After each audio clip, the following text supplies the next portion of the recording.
Bismillahirrahmanirrahim. Hadratin Nabi Mustafa Muhammadin sallallahu alaihi wasallam wa ala alihi washabihi wazwaji wa dzurriyyati wal anbiya mursalin wa ulai waswari wassalihin wa jamil malaikatil muqarrabin wa khususan dari Syabul Qariya Jilani wa khususan dari Syedina Abu Bakr wa Umar wa Utsman wa Ali radhiyallahu anhum wa khususan laruhi musanniful kitab di jandarori wa usulim wa puri silati wal mu'minina wa mu'minat wal muslimin wal muslimat al ahya'i minhum wal amwaslahumul Fatihah.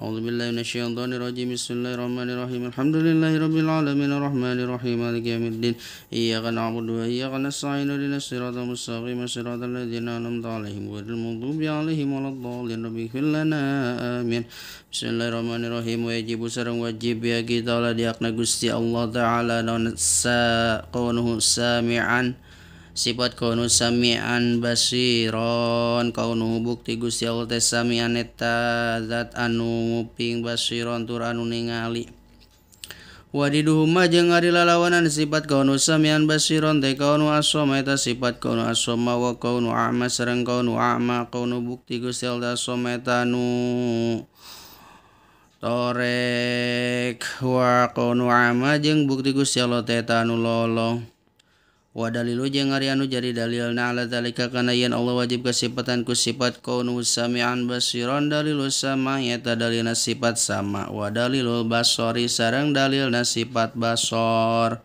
wajib Gusti Allah teh bukti eta anu ningali sareng bukti anu ngadangu Gusti Allah teh. Naon sababna Allah wajib kasifatan ku sifat kaunu sami'an basiron sabab Allah teh pangeran Tuhan pangeran mah kudu ningali jeung kudu ngadenge. Lamun pangeran teu bisa ningali jeung kudu ngadenge kumaha engke pangeran ngadili urang di akhirat. Ari Allahna henteu sama jeung basor mah henteu nempo jeung henteu ngadenge mah henteu apaleun atuh anu ku urang diucapkeun henteu ningalieun atuh anu ku urang dilakukeun eta teh mustahil tuh. Wajib sareng wajib ya kita Allah diakna Gusti Allah Ta'ala naon kaunu mutakaliman sifat kaunu mutakaliman artosna kaunu kabuktian Gusti Allah teh mutakaliman eta anu ngandika wadiduhu jeung ari lalawanan sifat kaunu mutakaliman kaunu abgama eta sifat kaunu abgama atosna kaunu kabuktian Gusti Allah abgama eta anu bisu wa dalilu jeung ari anu jadi dalilna ala zalika kana yen Allah wajib kasifatan ku sifat kaunuhu mutakaliman dalilul kalam eta dalilna sifat kalam dalilna sifat kalam teh naon tadi teh wa huwa Allah kalam Allahu Musa taklima kalam sareng parantos ngadawuh Insyaallah Gusti Allah Ta'ala Musa ka Kanjeng Nabi Musa takliman kalawan ngandika anu saestuna anu sabenerna. Jadi Gusti Allah teh bersifat kaunuhu mutakaliman bukti Gusti Allah teh eta anu berbicara atau anu ngandika atau anu berfirman. Kalamna Gusti Allah mah ucapan Gusti Allah atau firman Gusti Allah mah lain berupa huruf, lain berupa suara. Eta lain berupa huruf, lain berupa suara. Tapi berupa kalamullah. Contona tos kamari dibahas contona anu diurang we anu lain berupa huruf, lain berupa suara. Tetapi omongan contohna gerentes dinu hate ngomong dinu hate tah ngomong dinu hate teh pan eta tidak berupa huruf tidak berupa suara eta contoh doang. Tetapi kalau Allah mah lain kos kitu eta mah contoh doang anu tidak berupa huruf jeung tidak berupa suara teh aya contohna kos kitu. Tapi kalam Allah lain kos kitu beda kalam Allah mah kalam Allah beda jeung kalam makhluk gitu. Allah henteu sarua jeung makhluk beda Gusti Allah jeung sakabeh anu didamelna laisa kamislihi syai'un Allah mah zat Allah nyaeta anu ngadangu anu ningali tah ieu ge ngadanguna Allah lain ku kuping ningalina Allah lain ku mata gitu. Zat Allah mah ningalina ku sifat Allah anu maha mendengar anu maha melihat Sabab lamun Allah ningalina ku mata atau ngadengina ku kuping, tah berarti zat Allah teh eta teh barang anyar, sedengkeun ari kuping jeung mata kan barang anyar.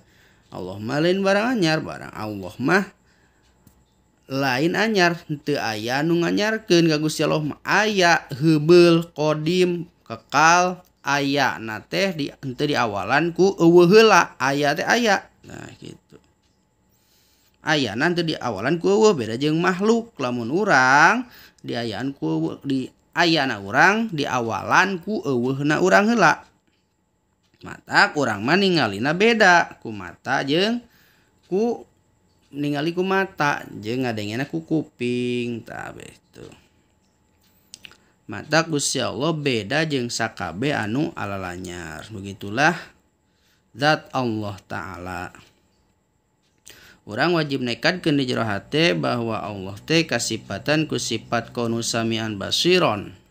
Kaunu samian sareng sifat kaunuhus basiron. Allah anu maha melihat, kabuktian Allah anu maha mendengar. Lamun Allah henteu tiasa melihat jeung tiasa mendengar eta teh mustahil. Naon mustahil? Sabab lamun Allah henteu tiasa ningali jeung henteu tiasa ngadangu anu kurang diucapkeun atau anu terjadi di alam semesta ieu Allah teu terangkeun, teu tiasa ningali. Atuh Allah kumaha rek ngatur kana kahirupan urang sadaya? Allah kumaha rek ngarizkian. Nah, sedengkeun ari anu ngarizkian pan Allah, anu ngatur urang sadayana hakikatna mah ku Gusti Allah. Urang dihirupkeun ku Allah, dimaotkeun ku Allah, dirizkian ku Allah. Secara hakikat atuh digerakkeun ge ku Allah, ditanagaan ge ku Allah. Berarti Allah teh apal setiap anu dilakukeun ku urang jeung anu diucapkeun ku urang, sabab eta teh bakal menjadi hujjah keur urang apakah urang teh asup kana siksana Allah atawa asup ka nikmat Allah, asup kana surgana Allah atau asup kana narakana Allah. Sabab Allah na maha ningali jeung maha mendengar, maka Allah gampangeun nyidang urang engke teh di akhirat. Apakah urang teh asup ka surga atau asup ka neraka? Sabab Allah maha melihat, maha mendengar. Moal mungkin, muhalun Gusti Allah kasifatan ku kaunuhu abkama jeung kaunuhu asoma. Terus salajengna Allah wajib kasifatan ku sifat kaunuhu mutakaliman, hartosna buktos Gusti Allah teh eta anu ngandika, anu berbicara, anu berfirman, anu ngomong, tetapi ngomongna Allah lain berupa huruf, lain berupa suara jiga urang. Sabab Allah mah laisa kamislihi sayun, sesuatu anu henteu bisa disarupakeun jeung makhlukna. Teu akur Gusti Allah jeung sakabeh barang anu aya. Makhluk teh naon? Kullu ma siwallah, setiap naon wae salian ti Allah eta makhluk. Planet-planet, galaksi-galaksi, matahari, bintang, alam semesta, tah eta teh ruang hampa, eta teh makhluk kabeh ge. Udara, angin, eta teh makhluk. Makhluk teh setiap perkara anu salian ti Gusti Allah anu kurang dikanyahokeun atawa anu kurang teu dikanyahokeun eta teh ngaranna teh makhluk. Wallahu a'lam bishawab.